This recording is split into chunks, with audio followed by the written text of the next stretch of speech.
Welcome to Maps and Miniatures. My name is Nathan. On this channel, I want to talk about Dungeons and Dragons, and particularly one of my favorite aspects of the game. D&D is a tactical miniatures game. As you probably know, this week is Monster Week. Monster Week is an annual community event created by Ginny D and Pointy Hat to bring together TTRPG creators on YouTube. And this year's theme is dragons.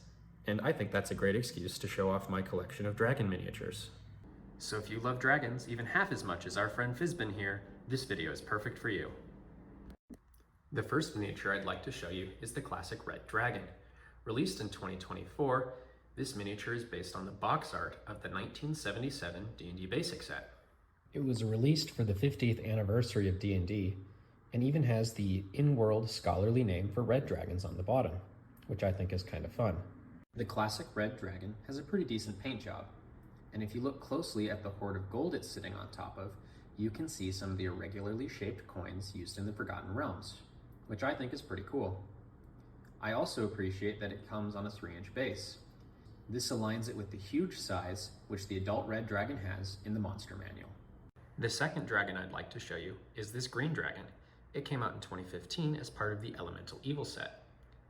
Simply put, I don't know what to do with it. It isn't a wormling, but it comes on a medium base, so it doesn't really line up with any of the stat blocks in the monster manual, and it also makes it really prone to tipping over. The next two miniatures are both from Dungeon Command. The first is the Copper Dragon from the Heart of Cormyr expansion, and the other is the Black Dracolich from the Curse of Undeath expansion. It isn't labeled in the set, but you can tell it's a black dragon because of how its horns are placed. I really like the Copper Dragon. It was one of the first dragon miniatures I saw as a kid. My neighbors had Dungeon Command, and I really enjoyed the Heroes faction and got to use this, not this specific Copper Dragon, but one like it before. So it's one of my favorites now that I have a copy for myself. And this Black Dracolich I think is going to be quite fun to use you can use it as a Dracolich, but I'm going to use it as a skeleton dragon in one of my campaigns.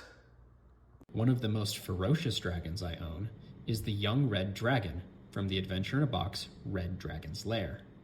This dragon has a highly detailed paint job and is in a very predatory pose. The box came with a whole suite of map tiles, perfect for building a red dragon's volcanic lair. While I would have preferred it come with an adult dragon, the young red dragon it comes with is quite a nice miniature.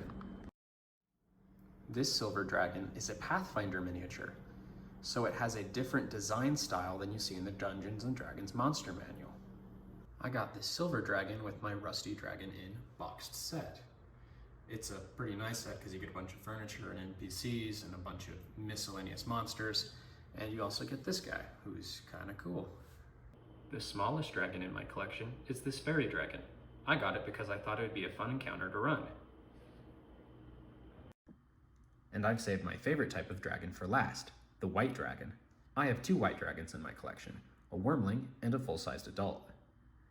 The white dragon wormling is one of the first dragons I bought. Wormlings are a great introductory dragon because they come in at a much lower challenge rating and price point than adult or ancient dragons do. The crown jewel of my collection is the young adult white dragon from the Rime of the Frostmaiden set in September of 2020. This is one of my favorite miniatures. I love how detailed the eyes are and how nicely the wash accentuates the details of the model. I do think it's a little more yellow or green than it should be, but a totally white dragon would also be kind of monochromatic and boring. I like the white dragons in-game because they're a very nice balance between traditional and different. Your most, classic dragons are the red dragon or the green dragon that breathes fire. So the white dragon that breathes ice or a cold breath, it's unique, it's different, without being too bizarre or just out there, like some of the other dragons can be at times. The miniature comes disassembled and you have to put it together yourself. Basically the wings just come out like this, and you can see they just plug into these holes with just a friction fit. You could glue them in there, but I like being able to remove them so I can store it in a smaller spot. Just kind of have to press it in there and it stays. You can even pick it up by the wing if you want to.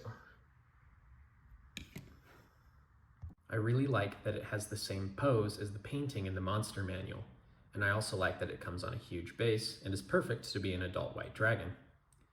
Not only does it line up nicely with the stat block, but it looks really intimidating when you put it in front of your regular sized miniatures. And that's my entire collection of dragon miniatures. It's a sizable menagerie, a veritable hoard, you might say. If you enjoyed the video, I'd appreciate a like, and if you want to see more of my content about D&D miniatures, make sure to subscribe so you can see my videos when they come out. Thanks for watching, and I hope you have a great day.